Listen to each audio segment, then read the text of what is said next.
Hello you guys! I am back with another murder mystery video, and I thought it'd be a good idea to share some MM2 tips and tricks, hacks, whatever you want to call it. I don't know about you, but I'd say I'm pretty qualified. I've literally been playing this game for over 5 years, and these are just kind of things I've picked up and learned over all the years of playing that I think, honestly, not a lot of people have shared. Especially the last tip I have for you, so make sure to watch the whole thing, and maybe by the end of this, you'll be just as pro as I am.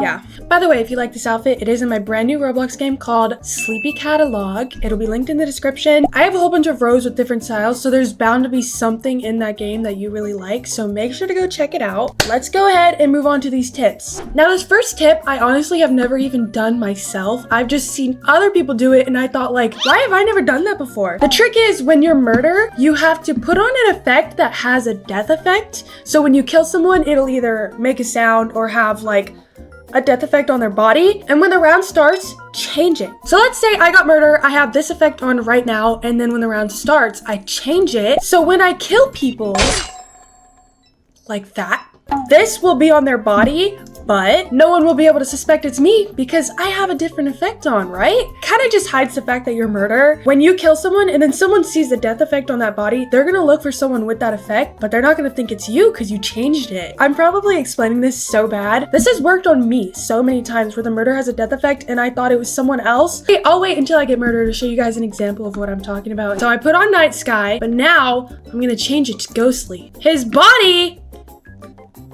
I think I did it. Ah! I did it wrong. I did it wrong. You know what? Nope. I told you I've never done it before. I don't know how to do it, okay? Don't judge me. Moving on. Ooh. I mean, I guess another tip would be to have a really small avatar like this so it makes it way harder for people to shoot you, but that's only if you're okay with being the most annoying person, like, ever. Oh, okay. Where even... Oh.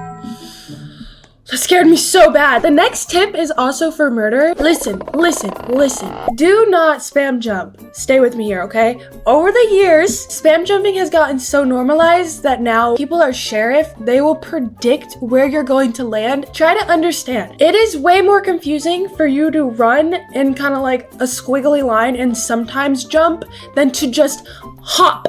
Okay? When I'm sheriff and I see the murder spam jumping, I immediately am just like, this is gonna be easy. Are you getting what I'm putting down here? Tip number 3, this is for all my traders out there. Use trading websites. I'm not gonna tell you not to buy an item off of like eBay or something. What I will say is, if you don't feel like trading for your dream item, first of all, that kind of takes away the fun. And second of all, technically it is against Roblox's TOS, so you would be buying it at your own risk. And using a trading website is just way safer, way more fun. And I promise this video is not sponsored. This is not an ad or anything, but I use block swaps. Block swap is for MM2 only. It's not an all-around trading website. That's literally how I got Vampire Gun, Chroma Sunrise, Chroma Sunset, and my favorite, literally my prized possession, my favorite weapon of all time, Chroma Constellation.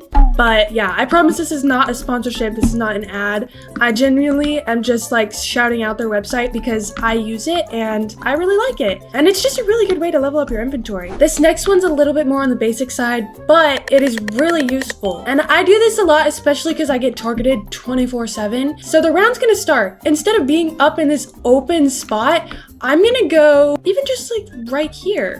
See? I just saw the murderer kill somebody, but since I was kind of like in a hidden spot, I was not the one to get killed. But now I know who it is. I've really mastered this because of how much I get targeted, but I will go in a spot that's not super hidden, but it's also not where anybody else is at, so that I can watch and I can see who the murderer is without them seeing me. Oh.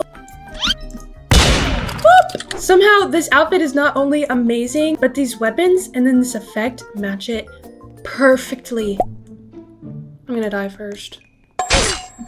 This next tip is also one that I don't do, but I know it helps. MM2 aim trainers, they were very popular for a long time. I don't know how popular they are now. It still has a lot of active players right now. So you play an aim trainer, practice your aim for both murder and sheriff. Like, of course, just getting real experience in the real game is gonna help, but like, if you want back-to-back sheriff, back-to-back murder to really just improve your aim a lot, playing an MM2 trainer is gonna help you out so much.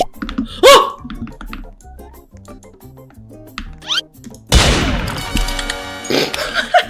Oh, I feel kind of bad. That was a really lucky guess. He left. Oh my god. Oh, I've been recording for almost 50 minutes and I just got murder. Wow. Right here. I'm always scared of the sheriff is wall camping right there. Same with when I'm innocent. Ah! See? That's exactly what I was talking about. Is wall camping right here. Oh. You see, now the problem is I don't even know who the murderer is. Oh, shoot. I guess that could be another tip actually. I don't know how many people do this, but I keep my screen fully zoomed out at pretty much all times for situations like that. Like if the murderer is wall camping or if you need to just look around the corner and just so you can see like way more in general. Right now, not only can I see this doorway right here, my camera's kind of covering it, but I can also see across this bridge where if I were zoomed in, I wouldn't be able to see that far. Okay, all right, next tip. This is also something that's kind of said a lot, but also not everybody knows. Shift lock is gonna be your best friend in some cases. For example, I can see through the wall even though I'm on this side of it. And when I'm not in shift lock, I can't do that. I use this little shift lock trick almost every single time I'm on the workplace map. Even right here, I bet you I can see through, yeah. You walk up to the wall with shift lock on, you can just see right through the wall. You can also throw your knife and shoot through the wall. Pretend this is a wall and I have my knife out. If I were to throw it and then click escape, it'll throw the knife through the wall wherever like my mouse is, obviously. A lot of people know about that, but a lot of people also don't. Oh, workplace, this is perfect. Right here is one of them. If the murderer is camping, a lot of the time murderer will be camping that corner right there. And then the next spot, I'm trying not to die so I can show you guys, is right there.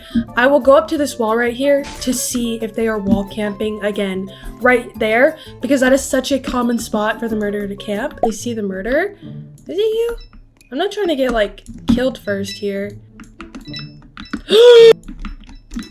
I had a feeling. For the last and final tip, I literally never hear anybody talking about this and it is so helpful. I don't know if it's because it's obvious, but I also don't really think it is because when I'm playing rounds, I can tell other people don't know this. Do not underestimate how useful headphones are. Because I use headphones, whether I'm sheriff, murderer, or innocent, I can tell exactly where people are on the map simply because their footsteps. I don't know how it works, but it shows you, like, it makes the sound where they're at. Okay, I just died. I can tell where they're at. It's a lot more obvious when they pick up coins or kill somebody. Hearing where people's footsteps are is so useful, especially when it's just you and one other person left. It's also a good indicator if somebody's hiding, because if you don't hear footsteps, that means they're not moving. Then that means they're most likely hiding somewhere.